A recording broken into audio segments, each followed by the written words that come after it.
were involved with trying to put this together. One of them was a good friend named Mitch LaFawn, and a big Kiss fan, a big Kiss supporter, and he does a lot of stuff for them on the side, I believe, in promotional sense. He kept bugging us to try to do something that could be Kiss and Frehley's Comet oriented. So John Regan and I thought about, well, maybe we could do something like that. So we started trying to assemble other players, and people were helping us out with that. And then we stumbled upon, or not stumbled, we pursued Danny Stanton at Collier Entertainment, and he found us Stet Howland, the drummer Stet Howland, who used to play with Wasp. Great guy, fantastic guy. At the same time, we had already pretty much procured through some of our Canadian connections, which is Mitch LaFawn, Sean Kelly, who's a great guitar player, fantastic guitar player. And I think the appealing thing for both John and myself is that these guys are not jaded, they're not, stars in their own minds. They're incredible, capable musicians, and we all have the same idea, same plan, and same goal, which we want to do.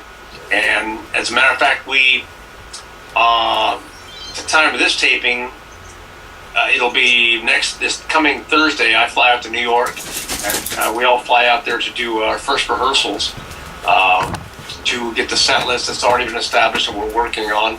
Get that done, see where we're going to go from there, take some pictures, get some recent shots of us all, and see how it flies. We've got some shows booked, a lot in Europe. Some shows are starting to pop up here in the States. It depends on the demand, depends on how well we're loved, received. We'll see what happens. So yeah, I noticed that you have a lot of shows right now in Europe, and you just got a few. And okay, that was you. I thought our Skype froze. So, how many shows do you have booked in the States so far?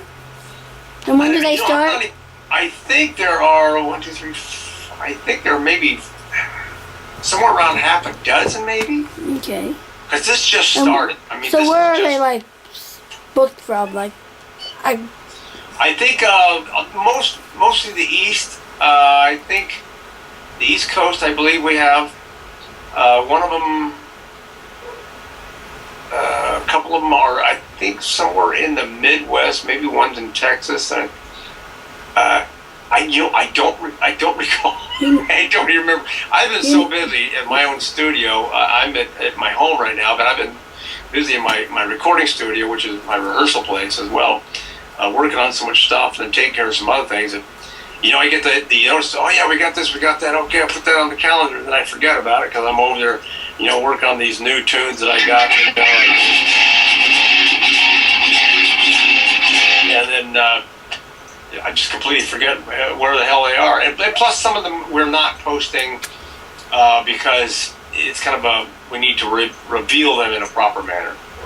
Oh, okay. I'm sure St. Louis is going to be one of the ones since you got families from there. Oh, well, yeah. I think that it's not only so much the family, which is always good. I think it's going to be where it will be beneficial for us to do a show there based on the interest of, hey, that sounds interesting. You've got John Regan from Billy Idol, Mick Jagger, the Stones, Stephen Stills, Peter Frampton, a plethora of players. Then Stet Howland from Wasp, and Lita Ford, and Sean Kelly from his Crash Kelly, and Nelly Furtado, and me with my connection. So it kind of makes a nice package, and we have to find out where that may spark the most interest. As we'll be doing a lot of Frehley's Comet stuff as well. So hopefully, it'll, and word of mouth will happen as soon as we do some shows. These guys are smoking, or these guys are really good, or I'm going to go with those two. So how do you think social media would play into, as compared to the old-fashioned way of doing the promotions, and now social media, you can kind of get on and self-promote yourself? Well, yeah, there's two different perspectives there. You've got the self-promotion perspective, like, we rock, we're the best, and then you've got the reporting from the people that actually see the shows and may or may not like you. So it's great because it's fast and it's accelerating. It's also a blender of misinformation or which can go both ways again, bad or good. So yeah, it's much different, of course. I think for people, promoters that are looking to put something together, it's quicker and more decisive. Like, wow, based on things I'm reading or hearing, this is what we want to do, or based on what I'm hearing, seeing, reading, this is what we don't want to do. So it can work both in your favor, and probably rightly so. It cuts down a lot of the crap. And how long does it generally take you to write a song? Well, it depends on the inspiration. I've written some, like, Time Ain't Running Out. I think I wrote that thing in about a half an hour because it just flowed. Matter of fact, I wrote that song for Fairley's Comet when I was writing something else. I forget what the other tune was, but it just comes to mind. Like, I've got on my iPhone, I'm writing songs all the time. I've got, I don't know how many ideas there that I need to finish. The problem is they come at such inopportune moments that when I'm doing something else, I've got to work it out and then go, oh yeah, I'll work on that when I get home. And if I don't record it, it's gone. But usually I take a little more time now to write songs because if you write them too quickly, unless they come really quickly, I try to progress in a manner where the song has some intelligence to it, and something that I like, that I find appealing or fresh, because there's so many other things I've written before and they start to sound a little bit the same. Go, okay, where have I heard that before? Oh, I've written that part somewhere else, which is normal. But so I take a little more time. I've got some songs right now that are just slamming, and I can't wait to bring them to the guys. And even I played this one for my son. He actually came in. He lives in my recording studio right now. He's going to college, and he came in when I was just finishing up my rehearsals and going over this new song. And it's got this neat little riff in it right in the verse, and he goes, I like that. That's great. And he likes weird stuff, and he's 29 years old, and he's not really nowhere near a rocker at all. But he liked this particular song because it's just heavy and different. So that's what I strive for when I'm writing songs. How was it to work with like Gene Simmons and Ace Frehley? Obviously two different characters, and a lot of the Kiss fans will attest to this because a lot of the diehards know exactly how Ace is and know exactly how Gene is. I actually met with Gene. I met him way back in 1980 when I was playing with another band, and he was auditioning us with his then girlfriend Diana Ross. That's when I first met Gene, and he remembered me. Unbelievable. Even later on, when I got more popular and sort of famous, he goes, oh yeah, how you doing? I remember you with so-and-so. I'm like, wow, good memory. Gene was good. He's methodical, he's business-minded. He always has been. That's what's made Kiss so phenomenal, marketable. He knows what he wants to accomplish. He usually gets it done. He's brilliant at mastering the images and parlaying them into a huge demographic. He's pretty much all business. I mean, he's got musical talent. He's got great vocals. He's got good, nice bass style that is very predominant for Kiss. I mean, it pops and comes through, and it's obviously that's what makes a quarter of Kiss. Ace is the same way with his style, as everybody knows. Ace is not so business-minded as anywhere near business-minded as Gene is, because Ace is more of the creative, spontaneous player. I mean, his character is all. I mean, when Ace plays, it delivers from his heart right to his fretboard. And his, what he wants to put out there, and that's where it comes through. So he's the artistic half of the comparison between Gene and Ace. I mean, Ace paid attention to some of the money part of it, but he let others take care of that rather than worrying about it too much. And that's not to say anything bad about Ace's business prowess for Fairley's Comet. I think we could have managed things a lot better, but yeah, just just two different people that accomplished an incredible goal. What was your when you were a cover band? Obviously, you played a lot the Strip, I'm sure. Oh yeah, well, all my cover bands played in San Diego. Okay. When I moved to LA, I didn't want to do any cover bands. I just wanted to work a day job and do an original bands. So back then, I was always writing songs, and of course, I had more energy. I was only 22 years old. 22 years old, I think is when I moved up there. And so I could work all day and then, drag around a bunch of heavy keyboard and guitar equipment at night in my van, which I loaded a lot myself. My God, it was hard. The days before the roadies. Just the originals. Before the roadies, when you had to do it yourself. The days before the roadies. Oh yeah, there was no roadie. Sometimes you'd have guys help you, depending if we did a show, and then you'd have people help you because I had a Hammond B3. I had a big, giant folding Yamaha grand piano, my amplifiers, my guitars. It was a lot of stuff, and I'm not a big guy. I mean, I muscled through it, but it took out my back on more than one occasion. How did so you played the Viper Room or the Whiskey A Go Go or the Key Club? Played the Viper Room. I would have loved to. We did the Whiskey. We did the Key Club. Troubadour. What else did we play? There was venues in North Hollywood. I forget what they are now. We played some other place on the Strip. I'm trying to think if I ever played the Starwood. I don't think I ever got the opportunity to play the Starwood. I don't remember. That would have been with 707 because that was the first years, but that was a lot of fun. I mean, I was living the dream as far as I was concerned. I was playing original material, or at least somebody else's original material that I got to be a part of. And there was a lot of great players. I mean, Vinny Appice, which is Carmine's little brother, phenomenal drummer. Played with Pete Comita and John Brandt and Frankie Bonelli. You just have to write down all the people that I ended up playing with in these bands until, I eventually joined up with 707. Now, is your, going back to Cocoa Blue for a minute, your Cocoa Blue, you said, is that on iTunes now, or is it coming soon to iTunes? It is. I've got to update a status, I guess, somewhere along the line, but everything is on iTunes now. My whole solo catalog is on iTunes. I did that when I uploaded all of Cocoa Blue stuff, because I handle that stuff for them as they're all kind of busy doing their separate lives and projects. And yeah, everything's there. I think there's about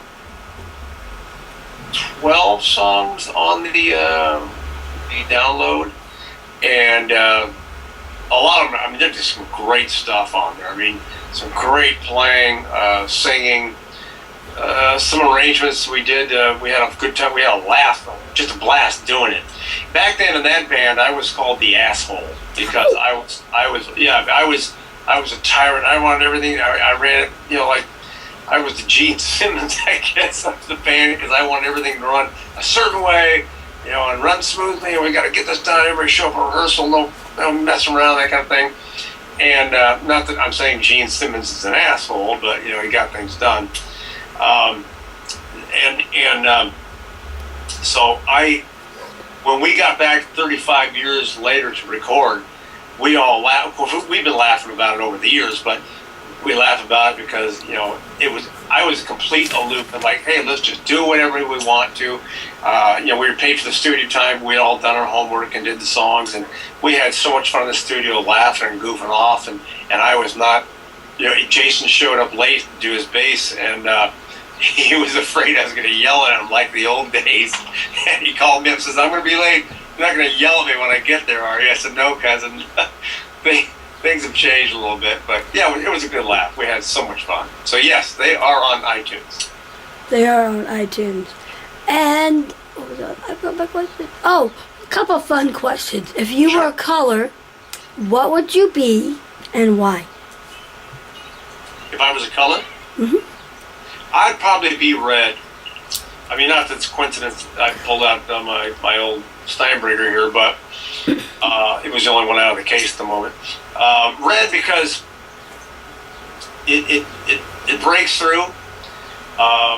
You can shine it and polish it, and you can see the results of your hard work on the shine and the polish, but you can also see the depth inside the red. It can be flashy, it can be angry, it can even be sullen in the right light. So, yeah, I would definitely be red. What about an instrument? If you were an instrument, what would you be and why? A piano. I'd be a piano. Because the one great thing about me learning piano first is I can play, and I do strange inversions on the guitar and piano. They're kind of unorthodox because, well, it's just the way I am, I guess. They're not real wild, but I'd probably be a piano because, or I would be a piano because I can play the bass notes, I can play the top color notes, and I can sing the melody through it that haunts through the bottom chords and bottom notes and the top chords, or I can play those as well. And just by simply changing a triad or a fifth or minor to major, you can evoke so much different color and emotion through a piano and the songs, as opposed to, I mean, some guitar players can do that and then more. I don't. So for me, it would have to be a piano because there's just so many notes and combinations of configuring a song. That's why I like It's Over Now, because it has these neat little opposing melodies that are kind of in an orchestra manner, and I really like that. I love movie scores. I listen to movie scores, and everything that's going on. It's just fascinating for me. So piano, short answer. So, how do you see the difference between like keyboards and the actual piano? How do I what now? The difference? Is there any real big difference between the keyboard and the piano? Well, in a general term, a keyboard will cover everything that has keys on it. In my definition, a clavinet, harpsichord, organ, piano, Moog, synthesizer, anything with a keyboard that has black and white keys is a keyboard. Piano, of course, is just a piano, which there are different variations: upright, a grand, baby grands. So that's the only variation that I know. Which do you prefer, being a drummer? The drum machine or the real bam, bam, bam? Oh, well, the real drums. I mean, and I say this because all my demos I used to do, I work with many different drum machines. I program drum machines. Hate them. They just drive me nuts, and there's no life, there's no soul to them. You can make them have a certain amount of soul depending on how you program them. But after I did my first solo effort, which is more like a hobby, which was called Silhouette, I used a drum machine because I did not have drums. So I used a keyboard, one of my Chord keyboards, and I programmed each song on the drums, and it took me probably on average to refine it to where it was even halfway acceptable to me, about anywhere from 30 to 40 hours to get each song right. And it was fun, challenging, and I've done some sequential type drum machines afterwards, but hands down, live drums. And even when I play my own drums to my CDs, I have to play to a click track, which is just about as uninspiring as it comes, So yeah, I love tracking and doing real drums because you have a fat, real feel. So how do you unwind after a show or after a recording session or whatever? Oh, well, usually I like to sit in a hot tub or jacuzzi with the martini, a Belvedere martini, Grey Goose martini, but that's pretty much it. Just relax, low noise level, that kind of thing. but right now I'm not having any cocktails or drinking at all.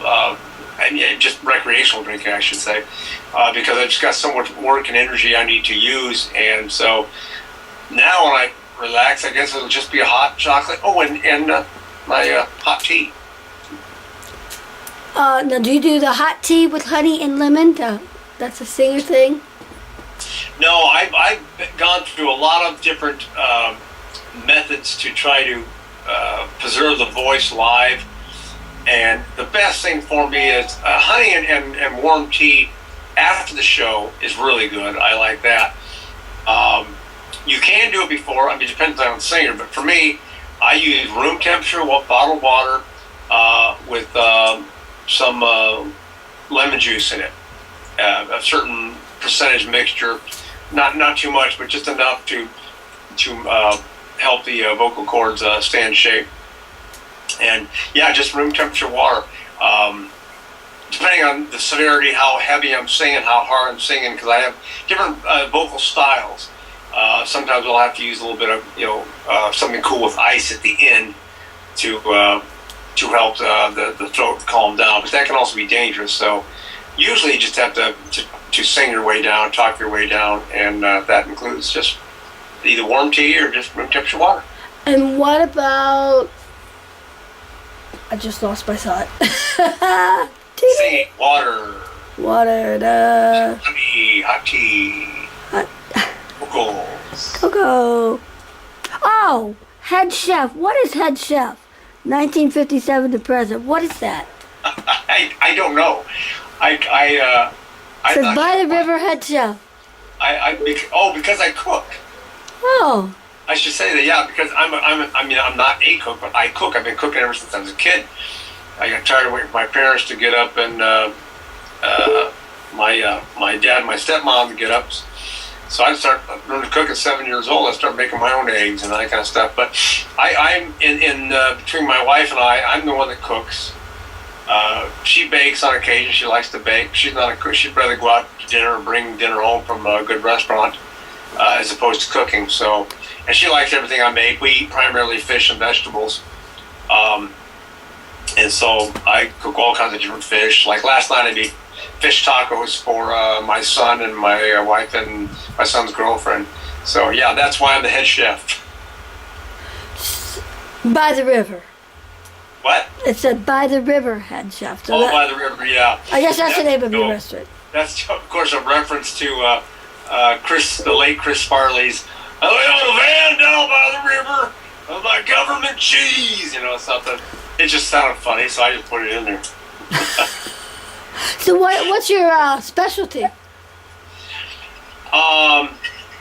There's a couple of them, but probably the swordfish. And a lot of people freak out when they hear this, but I made in here in San Diego they're taquitos, but they're also called rolled tacos. You can get them anywhere in any frozen food section, and I use swordfish and olive oil and certain secret spices, and I make that with my own homemade guacamole, and some Mexican rice or Spanish rice and some black beans, and that's pretty much everybody's favorite. I also do an incredibly tasty plank salmon or sesame and ginger marinated salmon with angel hair pesto pasta and Caesar salad. Anything fish I can do pretty much. I don't do sushi. I let the professionals do that. I love sushi, but mostly fish dishes, I guess. I also eat or make barbecue, my kind of barbecue chicken. Not very often though, because the wife doesn't eat it. But I also like carne asada, which is thin strips of marinated Mexican-style beef, and it is unbelievable. Make it for me sometime. Find good stuff here that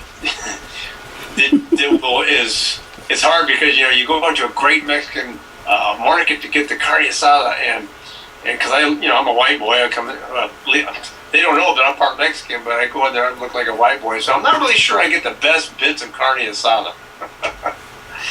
But I love that when I get a good piece. That's unbelievable. So,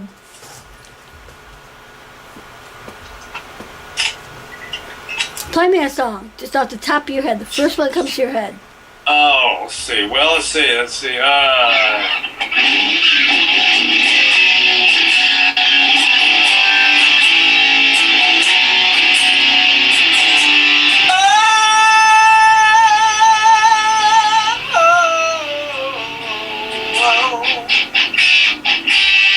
Of course, guitar's out of tune now, so that's the end of that. Oops! Got to tune it. My fault. Sometimes you bump them, you know. Poor Red, he's a refret. And you're a pro-choice, pro-gay marriage. Yes. Yeah, I am. I you know. So you voted for that Proposition 8 that was in California? I probably did. Here's the rubs. I'm very liberal about a lot of things. I'm very conservative about other things. I guess I'm fiscally conservative and somewhat socially liberal.